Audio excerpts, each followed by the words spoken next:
In this session, I am going to teach you the concept of active defense.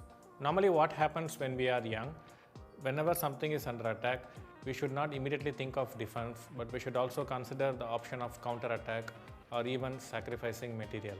And that's what we are going to learn from this session. Now, in the position in front of you, we can see that it looks like in the first instance, it looks like white is completely winning here because already he has an exchange up. Not only that, the pawn on f4 is hanging and the knight on b4 is under attack. And if you move the knight anywhere, rook f4 simply wins for white. Not only that, apart from the exchange, the pawns a4 and b2, they are connected pass pawns. But it is black to play, and black can use the concept of active defense. Basically, you should not give up hope when you have a passive position, and you should try to create some kind of activity. And the only good thing that is going in black's favor is the pawn moss he has on the king side. The 4 pawn versus 2 advantage which he has. If he can somehow make use of it, then we can think of surviving this difficult position. So let's see what happens if black immediately tries to advance the pawns.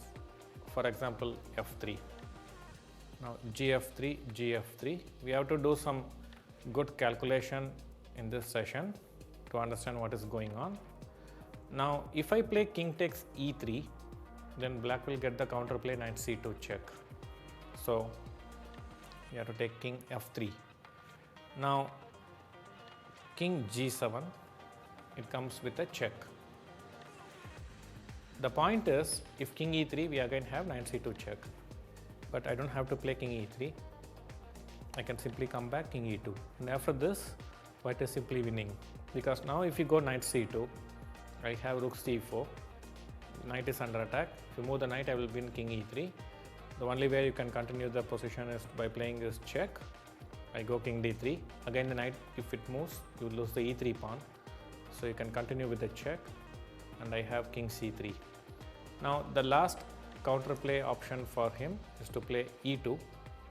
Now if king d2, e1 queen wins, but we can simply go rook e4, and then the pawn is stopped. The rook is under attack. If e1 queens, rook e1, knight e1 and king into d2. And if you save the rook, then I will play king into c2. And the resultant position, white is simply winning. So we can see that the move f3 is not helping black. So we have to consider other moves. So let us see knight c6. In this case, I simply play rook f4 and I capture rook f7 and I'm an exchange up. So this also does not help. Now there are two other moves, that is king g6 and king g7. Let us see what can happen after king g6. What is the point of king g6? Black wants to play f3 check. After gf3, gf3, king into e3, he wants to play f2 and try to promote the f pawn. But here white can win if he continues with rook into b4. This was his original idea. Now black is simply a rook down, so he has to try his last hope with the pawn. And after gf3, gf3, now we should not play king f1 because he has rook c7.